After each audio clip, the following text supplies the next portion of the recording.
Hey, welcome back to my channel. Got a little something on the bench for you here. If you've been following the channel, you can see I've tried to keep you guys updated on the progress of this. This thing was really something. It was coming together quite well. I had a little bit of an issue and I crashed into the snow and it resulted in the frame breaking. So what this video is about, I'm going to go over some of the things I'm looking at here. I mean, I know that crashes are inevitable. You know, you're going to crash and break things. I mean, literally, I've got enough frames that are broken in bags laying around here that wouldn't even, you couldn't even put them all in a stack and still get them all in frame. So I know crashes are inevitable. You're going to break stuff. But I just kind of wanted to just go over real quick some measurements, and I wanted to go in here and show you a detailed look. So before you buy the frame, you can kind of make your mind up of what you think. So that's what this video is about. Quick and simple. Going to do a close-up of that, and let's get to it.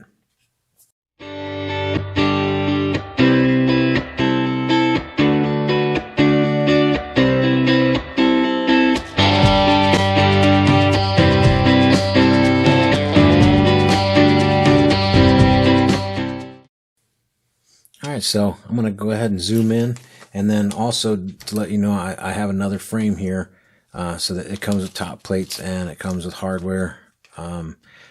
Didn't come with a camera mount, any type of camera mounting, so you're kind of on your own with that. But it did come with the standoffs, the top plate, the bottom plate, and some M2 screws to put it together.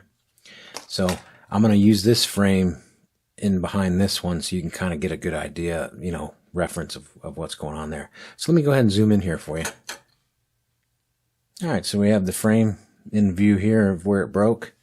And then just for reference, I'll pull this frame up here so you can kind of see, you know, where the holes are cut out.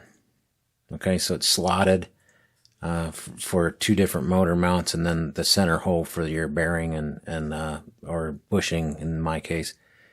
So that kind of gives you a reference of how that works.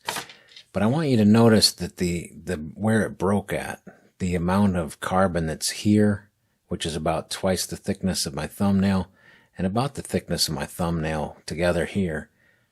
And if we, you know, if we were to mic it or put a gauge on it, we're looking at just about,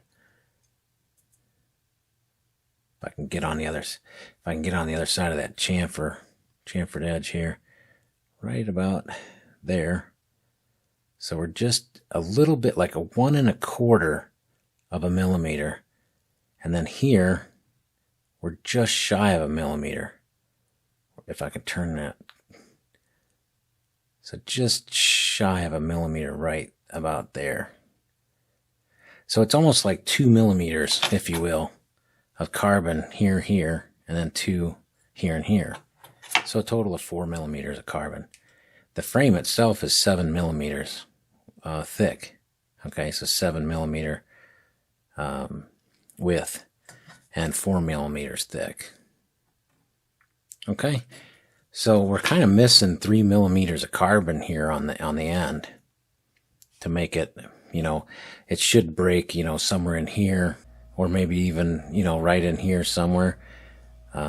Breaking right here at the motor screw holes just gives me that feeling of But I just wanted to show you this nice and up close. So before you buy the frame, you know, I can kind of show you. And then let me zoom out and I'll show you the pieces that came off. Okay, so I have 1408 Mama motor here. Okay, so 1408 Mama motor with a 5-inch bi-blade. And of course, you know, this is a 5-inch prop. They say 5-inch. And you can see the prop. This is the prop that came off that corner. I mean, there's no bends in it. It wasn't, you know, folded over. I mean, I crashed into 9 inches of packy snow. I mean, the snow is packy, but definitely not like concrete or asphalt. And that's the prop that came off of the motor. So you can kind of see the prop isn't really jacked up at all. There's no chunks in the edge of it. Here's the other piece here. I'm going to zoom in on that as well so you can see it. All right. So we'll just kind of turn that around here so you can see the inside of it. I am not a carbon guy, and that's why I'm showing this.